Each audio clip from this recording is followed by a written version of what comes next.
एक छोटी सी कहानी आपको सुनाना चाहता हूँ।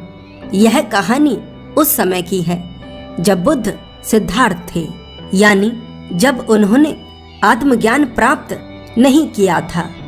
एक बार सिद्धार्थ एक जंगल के रास्ते से गुजर रहे होते हैं। रास्ते में ही उन्हें कुछ लोग नजर आते हैं जो कि कुछ जानवरों को मारते पीटते उनकी तरफ ला रहे होते हैं। सिद्धार्थ बचपन से ही करुणावान थे। उनके भीतर की करुणा किसी को भी पीड़ा में नहीं देख सकती थी।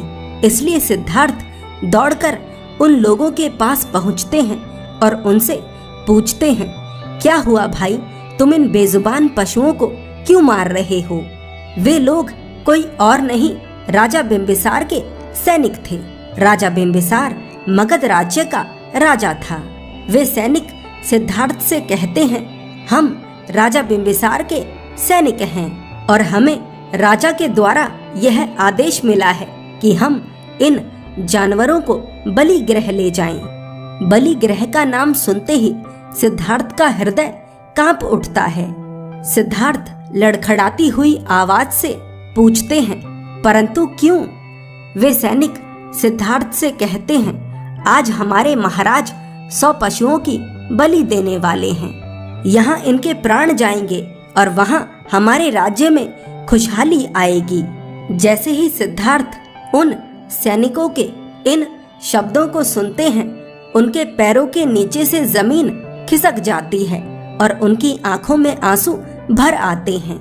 सिद्धार्थ रोते हुए उन सैनिकों से पूछते हैं, भला तुम्हारे राज्य की खुशहाली से इन पशुओं की जान का क्या संबंध? वे सैनिक कहते हैं, ये हम तुम्हें नहीं बता सकते। जो हमारे राजा हमें आदेश देते हैं वो हमें मानना पड़ता है।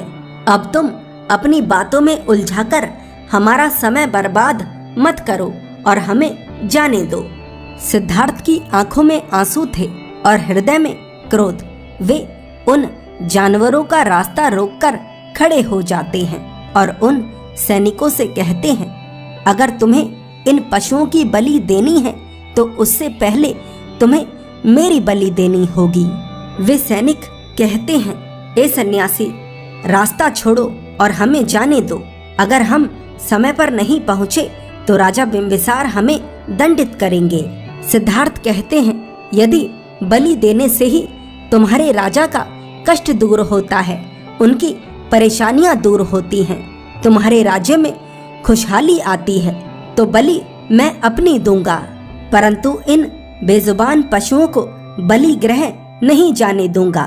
सिद्धार्थ की बात सुन वे सैनिक चिंतित हो जाते हैं, क्योंकि यह राजा बिंबिसार का आदेश था कि कोई भी सैनिक किसी भी सन्यासी को चोट नहीं पहुंचा सकता, उसके ऊपर हिंसा नहीं कर सकता।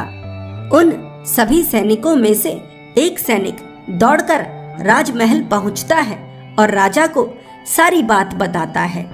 जैसे ही राजा सैनिक की बात सुनता है, वह क्रोध से भर जाता है और अपने सैनिक के साथ उस स्थल पर पहुंचता है जहां सिद्धार्थ उन पशुओं को रोके खड़े थे। जब राजा वहां पहुंचते हैं तो ये देखते हैं कि वह सन्यासी कोई और नहीं बल्कि सिद्धार्थ है। राजा बिंबिसार और सिद्धार्थ के बीच घनिष्ठ मित्रता थी। ये पहली बार उस समय मिले थे जब सिद्धार्थ और यशोधरा का विवाह हुआ था। जब राजा बिंबिसार सिद्धार्थ से पहली बार मिले थे तो वे उनकी बातों से बहुत प्रभावित हुए थे। उन्होंने कभी सोचा भी नहीं था कि सिद्धार्थ आगे चलकर सन्यासी बनेंगे।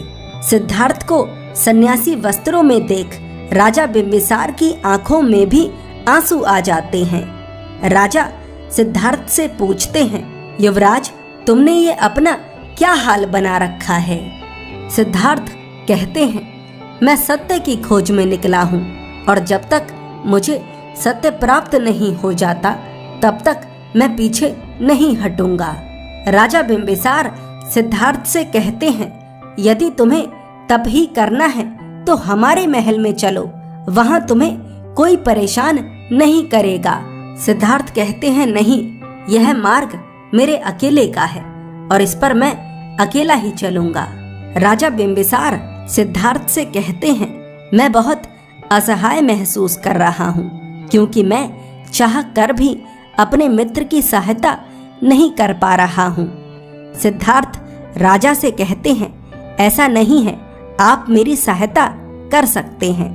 राजा पूछता है, परंतु कैसे?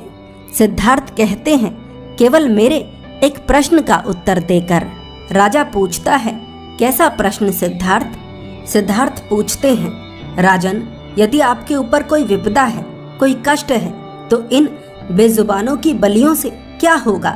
क्या इन पशुओं की बलि देने से आपके कष्ट दूर हो जाएंगे? अगर हाँ, तो मैं अपनी बलि दूंगा। मनुष्य कितना स्वार्थी है, वह कर्म तो खुद करता है, लेकिन उसका फल वो चाहता है कि कोई और भोगे। किसी और के कृत्यों का फल ये बेचारे बेजुबान पशु क्यों भोगे?